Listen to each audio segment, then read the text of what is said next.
However, I think it's possible to mod in completely new species in the game right now with their own sets of genetic rules, but there's not really any cross-species possibilities yet.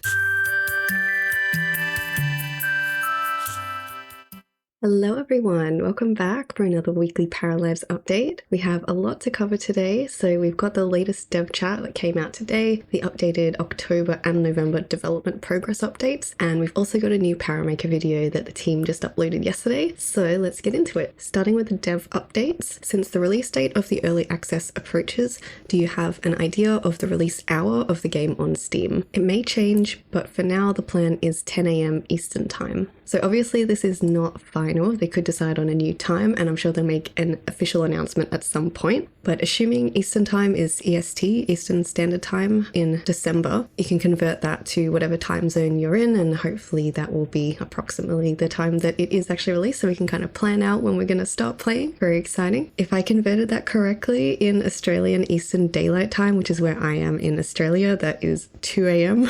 Wonderful. I guess I will be playing early in the morning or staying up really late. We'll see. I don't know how I'm going to sleep knowing that the game is just about to come out. We also have another early access question. So for the start of early access, would players expect the bones of most of the features you guys want in the game, or will you have a few fleshed out and then add more as you go? We know there'll be some missing features, but I'm wondering what exactly that means to you guys and also help those who might have a different thought get on the same page. And Jeremy responds, our goal is for the potential of each feature to be visible when the game launches in early access.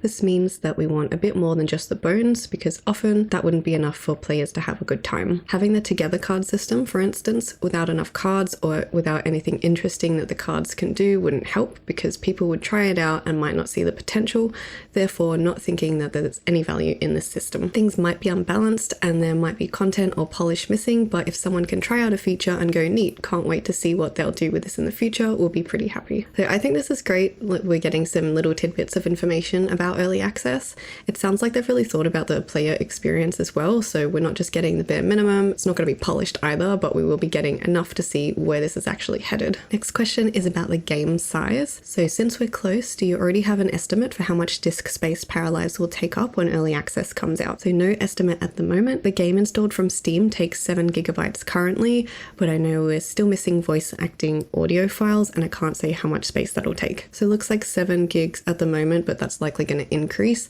Really not too bad like compared to other games. I know it's obviously just a base game, but yeah, not so bad. Are you going to update the Steam page closer to release to include what is and isn't in the game on day one? Right now the Steam page looks great, but it feels a bit misleading with what it says you can do in the game description, like pets, cars, bikes, etc. Some people probably won't look the game up before buying and would rely on the Steam page for all their info. And Gab says that is something that they're working on, so I did just go take a look at the Steam page. I'm not sure what it looked like previously, but I think they might have already updated it because it does have a little heading for things that will be added during early access. So yeah, I'm not sure what they had before, but to be honest, like even though it's clearly spelled out here in writing, like it is very obvious, like at least for me, I think they probably could have this under like another blue heading, just like how key features is blue, just so it stands out a little bit more. Just a suggestion. I know some people kind of like glance at this stuff and don't really like read it all in full detail. So yeah, if they make that clear, that might be better. But yeah, just a suggestion. We have a few questions on wants and life goals. So the first is this one about town map related wants. So Joy asks, I can't wait to discover the map and its places. I was thinking about the town plaza and its shops. Will the paras have wants linked to those places when they're near them? And Jeremy says, yes, having gameplay systems encourage the players to explore the town and to do stuff in it is something we're very much looking into. I really like this. From the wording of the answer, it sounds like we might also be getting wants to actually do activities out in the town, which is pretty cool. I think it will add a bit to gameplay to like actually be encouraged to get out and do things around the town. So I do wonder what wants will actually look like and what kind of things the Parafolks will actually want to do out in the town. Yeah, I don't expect they'll be like fully fleshed out once for like town related stuff for early access as we're getting it in December, but yeah, we'll see what they do add and what they do include. Maybe they'll surprise us. Other than skills, what other life areas can trigger a life want, like career, family, relationships, etc.? While we're not ready to talk about how life goals are triggered, things that can be related include but are not limited to skills, relationship labels, careers, time spent in the game, money, how much you've decorated the house, and more.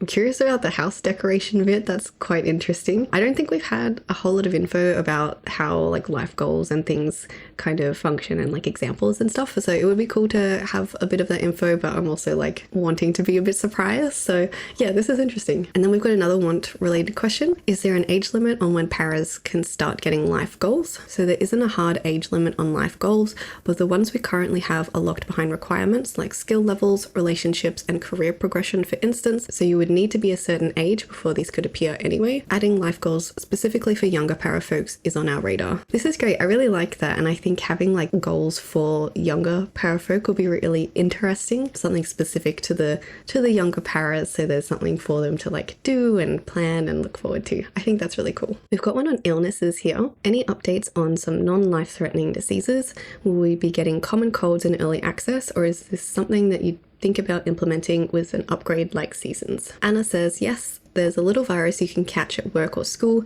You can also get sick from spoiled food. More might come in the future. That's interesting. I didn't realize they would have spoiled food. I think we have heard about colds before, possibly.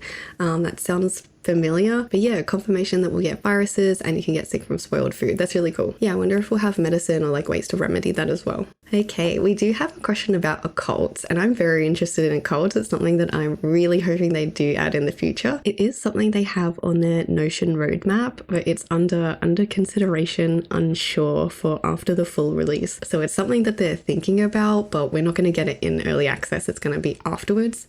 But I'm really looking forward to this. I'm hoping they do it. But having said that, the answer to this is really interesting. So the person is asking about occults and basically like if they're eventually released, can we have like a genetic system for occults? And it's a very long question, but the answer is so interesting. So Anna says, it's hard to say how we would deal with future occults because they aren't planned right now, so it would be hypothetical. However, I think it's possible to mod in completely new species in the game right now with their own sets of genetic rules, but there's not really any cross-species possibilities yet. I feel like you could still manage to mod something similar to some of your ideas by doing a single occult species that has dominant and recessive genetics traits, for instance. You could create genetics rules for every one of your wanted occult traits. Like you could have vampire fangs being dominant over regular teeth, so a child of a vampire and something else would have more chance to have fangs, or the opposite. Same would go with modded mermaid tails or fairy wings. You could also create rules for skin colors or any other visual trait. Theoretically, you could also mod in your own set of animations, interactions, and needs to go with that you can restrict to just one type of character. So this is so interesting. So we can theoretically mod in our own species. Like, what? That's crazy. Occults are something that I really, really want. So this is so interesting. So yeah, the fact that we can mod in a whole species, we can potentially mod in like wings and things like that, have traits, have genetics for fangs and wings and all sorts. This is really cool. I didn't realize that so much would be possible with the mod kit that they're bringing in, but that's amazing. I was not expecting this at all. Yeah, modding in animations, interactions, and needs as well. I guess we could mod in like a vampire thirst need. That's so cool. There's so many options with this. I'm very excited. Okay, moving on. We have one about bunk beds. I asked about bunk beds here 3 years ago. I just wanted to know if they're going to be part of early access or will they arrive at a later point. They won't be in early access since there are technical challenges and animations that need to be done before they can be functional. We have one that works with resizing, but we won't make it available for now since it's not functional for the time being. Yeah, I remember a while ago there was a bunk bed video. Obviously, it's probably harder to make the animations and things like that for a functional object like that, so fair enough that they don't plan on having it for early access. But at least it will be something that will be added in the future, like they already have the object built and it's resizable. And if any of you were hoping to upload images into the game, got one about that here. Do we have any idea yet what the ideal size might be for uploading your own images for custom art or tattoos? It's something I'd love to do a bunch of, but I usually make my art pretty high resolution and I figure 4K images are probably overkill and not good for performance. So Chloe says, well, we have some guidelines internally for performance's sake, and we will most likely release those details when we release our modding guides. I wouldn't say there's an ideal size for something you might add yourself. We keep things a bit on the lower end to help performance because we have thousands of items, but if you're just importing your art, I wouldn't worry too much about it. Maybe you want something of a bit higher quality. I'd say we're usually around an average of 1024 by 1024 pixels for textures though. Yeah, I think 1024 by 1024 is pretty standard. Good to know, like we can go higher than than that if we need to. The team also updated their development page for October and November. So here they've summarized what happened in October, and they have been working on a lot. Created new clothing and accessories for the Paramaker, created new furniture and objects for the build mode, created various new interactions and animations for Parafolks, created and decorated homes for the town, integrated a loading screen for when you load save files, integrated animations and props for cooking and eating, made progress on translating the game, made various gameplay fixes following feedback from playtesters. This one's interesting, so I wonder if this is why we haven't seen a showcase for live mode yet. Like if they've had people playtesting the game, they're probably going in and making some of those fixes so that when we do actually see it, it's not going to have little bugs and things. So that's good. Made many optimizations so that playing in the town runs more smoothly, fixed many bugs, worked on recording Parley voiceover audio, worked on mixing the final soundtrack, shared a behind the scene look at the creation of the town, so this is the map that they showed us, shared a speed build of a bedroom, shared music tracks for in-game radio stations, shared a look at how Parafolks can order things from their phone, shared a video of us creating Parafolks from scratch, and secrets. I'm very curious to know what these secrets are, but I am kind of glad that they're keeping stuff a bit closer and not telling us everything, because I don't know, it gives us something to look forward to and anticipate, but also once we get the game we can discover things. I do like that. And they've also updated the November section, so this is what they're currently working on: preparing for the December 8th early access release, fixing bugs, optimizing the game performance and polishing the gameplay experience following playtest sessions, finishing the creation of the town, localizing the game in multiple languages, and mastering the soundtrack of the game. This is very exciting, so it's final touch-ups before we actually get our hands on the game for December. I'm sure they're super busy at the moment, lots going on, but yeah, this is so exciting. It's not long now. And just yesterday they released this Paramaker video, which is a sped up version of creating 2 paras.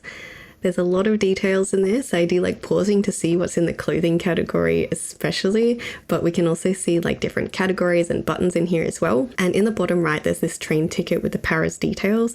And if you haven't, you should totally try scanning the little QR code. It's very cute. I do wonder if this QR code would change in the future, maybe they plan to use it for something, but we'll see. I did notice as well, when you hover over clothing and other items, it actually shows the name of the item as well. So obviously they might remove this, maybe it's just for development, but I do hope that there's a way to turn it back on if they do remove it, because I feel for modding this might be helpful. So for example, if you have 100 custom content shirts, you could hover over the one that you want to remove, find the name, and then in Steam Workshop you can easily find it. But yeah, especially for larger custom content collections, this might come in handy. I do also like that the paras breathe and they don't really have any other movements, but some people like to make sped up videos like this, and I find the sped up version of the breathing to be really annoying, so I do hope there's a way we can mod in to make them stand perfectly still.